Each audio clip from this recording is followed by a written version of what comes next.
Time waits, Taplow, and so do I.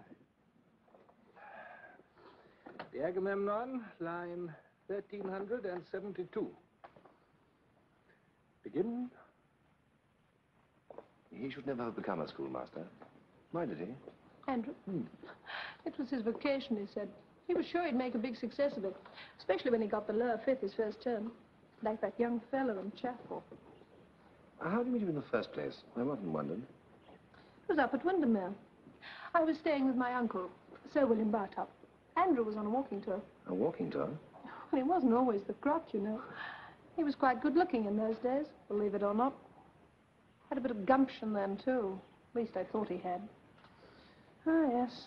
He was sure he'd end up headmaster of Eton with a knighthood and all that to follow. Well, I can't help feeling sorry for him. He's not sorry for himself, so why should you be? It's me you should be sorry for. I am. Show me.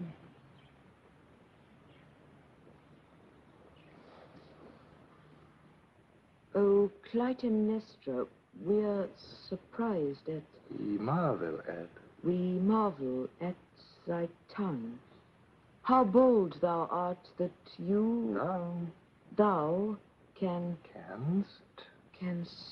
boastfully speak. Utter such a boastful speech. Utter such a boastful speech over the bloody corpse of the husband you've just slain.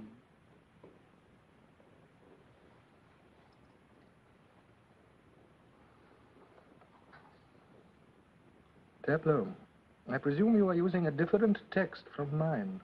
No, sir. That is strange, for the line, as I read it, reads, Hitis toion ep andre compadzais logon.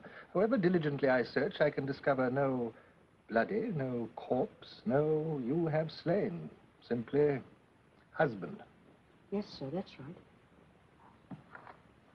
Then why do you invent words that simply are not there? Well, I thought they sounded better, sir. More exciting. After all, she did kill her husband. She's just been revealed with his dead body weltering in gore. I am delighted at this evidence, Taplow, of your interest in the rather more lurid aspects of dramaturgy, but I feel I must remind you that you are supposed to be construing Greek, not collaborating with Aeschylus. Yes, but still, sir, translator's license, sir. I didn't get anything wrong, and after all, it is a play and not just a bit of Greek construe. I seem to detect a note of end of term in your remarks. I am not denying that the Agamemnon is a play. It is perhaps the greatest play ever written. I wonder how many boys in the class think that. Oh, I'm sorry, sir. Shall I go on, sir? Shall I go on, sir? I remember when I was a very young man, only a few years older than you are now, Taplow. I wrote, for my own pleasure, a translation of the Agamemnon. A very free translation, I remember, in rhyming couplets.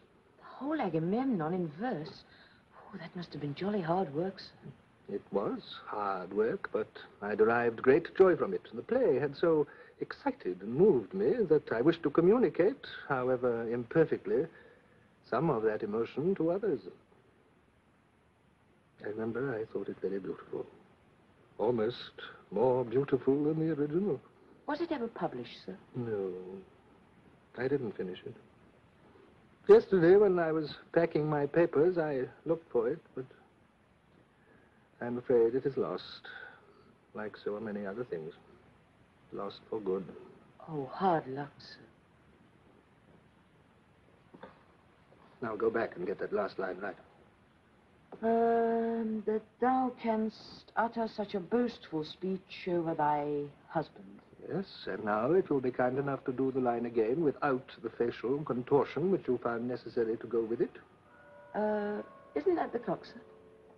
It is the clock, Taplow, informing us that we still have a quarter of an hour for our lesson. Look, I really must be going. You can't lunch? No, I'm afraid not. I'm lunching down the cricket field. Who will? One of my boys and his father. Oh. Not the Carstairs. Why the Carstairs? Betty Carstairs has got her eye on you. I saw you at that tea party. Don't think I didn't notice. Oh, Millie, darling, really, I detest the woman. And what were you doing on Saturday in her box at the concert? Carstairs was kind enough to invite me. I went because it was a good place to hear from. Yes, I'm sure it was. Much better than the Circle. The Circle? Oh. It's all right, my dear. As it happens, we gave the seat away. I'm terribly sorry. Don't bother to apologize. We couldn't afford a box, you see. It wasn't that. You know it wasn't. It was just that... Well, I clean forgot. Funny you didn't forget the Carstairs invitation. Millie, don't be a fool. Frank, have you never been in love? I know you're not in love with me, but haven't you ever been in love with anyone? Don't you realize the torture you inflict on someone who loves you when you do a thing like that? I've told you I'm sorry. What more can I say? Why not the truth? The truth is I clean forgot. The truth is you had something better to do. Why not say it? Well, believe it if you like. Happens to be a lie, but believe it all the same. Only for heaven's sake, stop this. For heaven's sake, show me some pity. Do you think it's any pleasanter for me to believe you cut me because you forgot? Do you think that doesn't hurt either? Oh, I meant to be so brave and not mention the concert. Why did I? You'd better go, Frank. You'll be late for your lunch. Yes, I'd better go. Frank, I'll come down to the cricket this afternoon. Any chance of seeing you? I'll be sitting with the Flagstaff. With your lunch people? No, I'll ditch them. What poison, O woman, hast thou found? Frank is just going. Such a Oh, please don't get up. I didn't mean to disturb you. We shall see you again, I trust, before Millie and I depart from your life forever. Oh, yes, I'm coming in for a drink this evening. Splendid. We expected you at the concert, Hunter. Oh, I'm most terribly sorry. He clean forgot, Andrew. Indeed. Not everyone is blessed with your superhuman memory, you see. I really can't apologize enough. Oh, please, don't bother to mention it. We managed to sell the seat to a certain Dr. Lambert, who seemed